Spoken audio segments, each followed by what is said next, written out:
Selamat pagi Bapak Ibu, Saudara sekalian. Saya menyapa dengan renungan yang pagi ini saya beri tema ambisi yang membawa mati. Teksnya diambil dari Kisah Rasul 12 ayat 1 dan nanti disambung sampai ayat 4, lalu disambung dengan ayat 20 dan seterusnya. Demikian firman Tuhan. Kira-kira pada waktu itu Raja Herodes mulai bertindak dengan keras terhadap beberapa orang dari jemaat. Ia menyuruh membunuh Yakobus, saudara Yohanes, dengan pedang.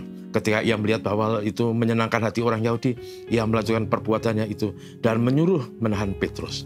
Waktu itu hari raya tidak beragi. Ayat 20, Herodes sangat marah terhadap orang Tirus dan Sidon. Atas persetujuan bersama mereka pergi menghadap dia. Mereka berhasil membujuk Blastus, pegawai istana raja, ke pihak mereka. Dan mereka memohonkan perdamaian. Karena negeri mereka beroleh bahan makanan dari wilayah raja.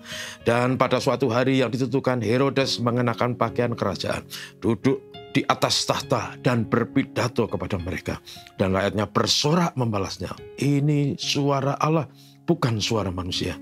Dan seketika itu juga ia ditampar malaikat Tuhan karena ia tidak memberi hormat kepada Allah. Ia mati dimakan cacing-cacing. Saudara sekalian, dalam Perjanjian Baru, khususnya di sekitar Tuhan Yesus dan sesudahnya, saudara, kita mengenal siapa yang namanya Herodes, yaitu raja yang berkuasa di sekitar Palestina.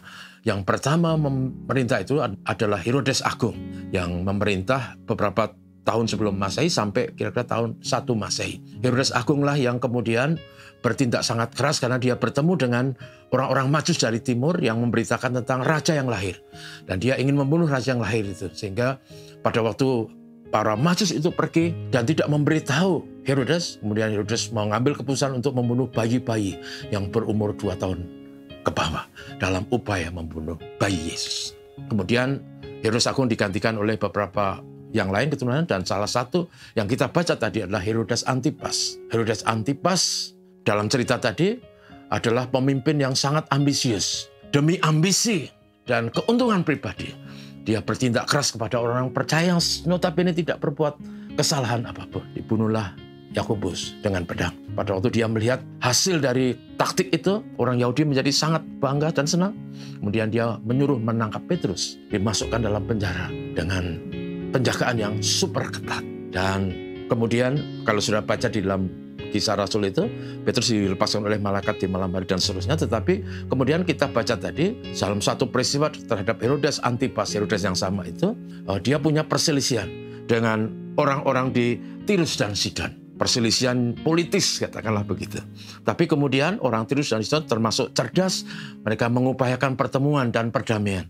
Dan yang menarik, orang Tirus dan Sidon itu mampu membujuk Blastus, pegawai istana raja, ke pihak mereka. Sehingga karena upaya yang cerdas itu, Herodes Antipas bisa mengadakan pertemuan dan membuat perdamaian dengan mereka. Yang menarik dari cerita itu adalah, saudaraku, pada waktu pertemuan itu, Herodes Antipas duduk di atas tahta dan berpidato dengan pidato yang mengagumkan. Sehingga orang-orang Tirus dan Sidon bersorak, ini bukan suara manusia, ini suara Allah. Ambisi Herodes Antipas yang abaikan Sang Pencipta, yang hanya berfokus pada diri sendiri. Akhirnya apa, saudara? Ditampar oleh malaikat Tuhan. Dia jatuh, mati, dan dimakan cacing-cacing. Saudara, mengapa? Karena manusia sehebat apapun, dia ciptaan yang punya batas waktu untuk hidup. Karena itu hormati Tuhan, Sang Pencipta. Jangan menjadi ambisi, karena ambisi bisa berujung membawa mati. Mari kita menjadi orang-orang yang takut akan Tuhan, menghormati Tuhan, mengutamakan Tuhan. Jangan menjadi ambisius. Tuhan memberkati. Mari kita berdoa. Bapa, terima kasih kami belajar dari seorang yang sangat ambisius, yang akhirnya berujung maut. Bersyukur kepadamu karena kami belajar dari firman Tuhan. Bagaimana kami hidup. Hidup mengasihi, menghormati Allah. Hidup menghargai sesama. Hidup tidak ambisius. Tidak mengejar dan mementingkan diri sendiri. Tolonglah hidup kami menjadi berkat bagi sesama. Dan berkati kami semua, Tuhan, hari ini. Supaya kami bisa berbuat sesuatu bagi pekerjaan Tuhan dan bagi sesama kami. Ini doa kami, Bapa, terima kasih. Amin. Selamat pagi.